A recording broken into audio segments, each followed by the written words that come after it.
유다 요시야 왕 때 성전의 기둥 밑에서 율법책을 발견함으로 우상들을 파괴하는 대대적인 종교개혁이 일어났습니다. 하나님의 말씀이 있을 때 부흥과 개혁이 일어나게 됩니다. 느헤미야가 예루살렘 성벽을 재건하던 때에도 역시 그러했습니다.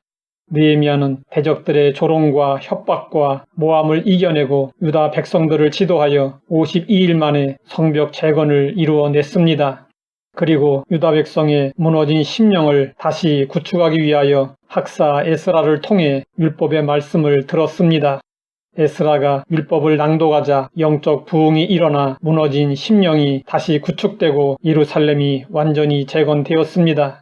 느헤미야의 역할은 최종적 개혁으로 정점에 이르게 되었습니다. 어느 날 백성들에게 모세의 율법책을 낭독하여 들려주었습니다. 그때 암몬과 모압 사람들이 발람에게 뇌물을 주어 이스라엘을 저주하게 하였던 내용을 듣게 되었습니다. 그런데 하나님이 그 저주를 돌이켜 복이 되게 하셨다고 했습니다. 백성들은 이 율법의 말씀을 듣고 섞인 무리를 이스라엘 가운데에서 모두 분리했습니다. 느헤미야는 바사 아닥사스다 왕에게 다녀온 사이에 도비아가 저지른 악한 일을 과감하게 정리했습니다. 도비아는 성벽 재건 때 산발락과 함께 조롱과 협박을 일삼던 자였습니다. 그런데 느헤미야가 자리를 비우자 대제사장 엘리야십이 너무나도 어처구니 없는 일을 저질렀습니다. 그 일은 도비아를 위하여 하나님의 전 뜰에 방을 만든 것이었습니다. 이것은 모세가 시내산에 십계명을 받으러 올라갔을 때 이스라엘 자손들이 금송아지를 만든 일과 같았습니다. 느헤미야는 이를 알자 심히 근심하여 도비아의 세간을 그 방 밖으로 다 내어 던졌습니다.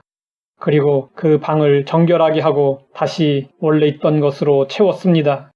느헤미야는 받을 몫을 주지 않아 낙향한 레위인들을 다시 불러 모았습니다. 안식일에 장사를 하지 못하도록 하고 안식일을 거룩하게 지키도록 했습니다. 이방인들과 결혼한 자를 징계하고 자폰을 하지 않겠다는 맹세를 받았습니다. 이스라엘 역사 속에서 이방 여인은 항상 우상 숭배의 죄를 범하게 만든 주된 원인이었습니다. 또한 느헤미야는 산발랏의 사위가 된 제사장의 자손을 추방했습니다. 제사장과 레위 사람의 반열을 정하고 직임을 맡겼습니다. 정한 기한에 나무와 처음 익은 것을 드리게 했습니다. 결코 쉽지 않은 개혁이었습니다. 느헤미야는 이 모든 일을 마친 후 하나님께 기도했습니다. 내 하나님이여 나를 기억하사 복을 주옵소서. 느헤미야는 자신이 하나님 앞에서 행한 선한 일을 기억해달라고 했습니다. 우리는 느헤미야의 의도를 모르면 이 말을 오해할 수 있습니다. 기억해달라는 것은 자기가 행한 의로운 행실을 내세우는 것이 아닙니다.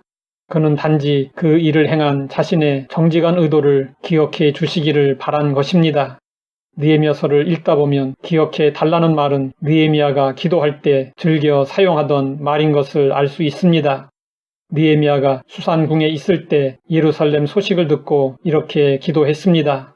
이적에 주께서 주의 종 모세에게 명령하여 이르시되 너희가 범죄하면 내가 너희를 여러 나라로 흩을 것이요 만일 내게로 돌아와 내 계명을 지켜 행하면 너희 쫓긴 자가 하늘 끝에 있을지라도 내가 거기서부터 그들을 모아 내 이름을 두려고 택한 곳에 돌아오게 하리라 하신 말씀을 이제 청하건대 기억하옵소서.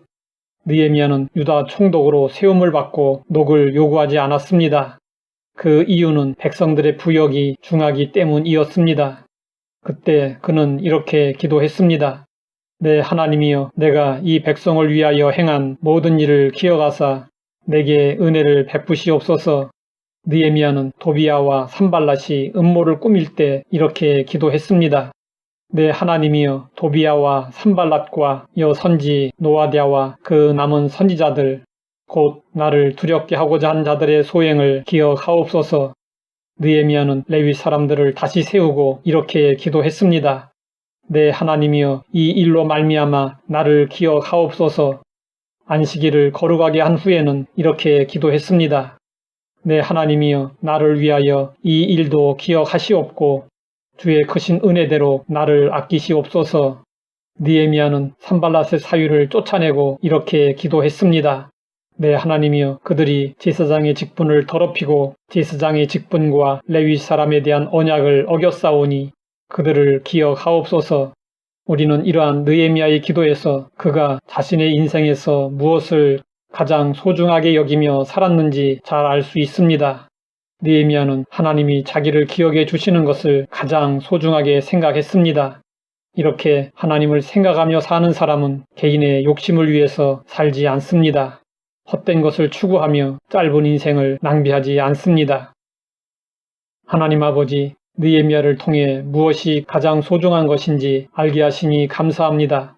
언제 어디서나 하나님을 의식하며 하나님에게 인정받는 삶을 살게 하옵소서.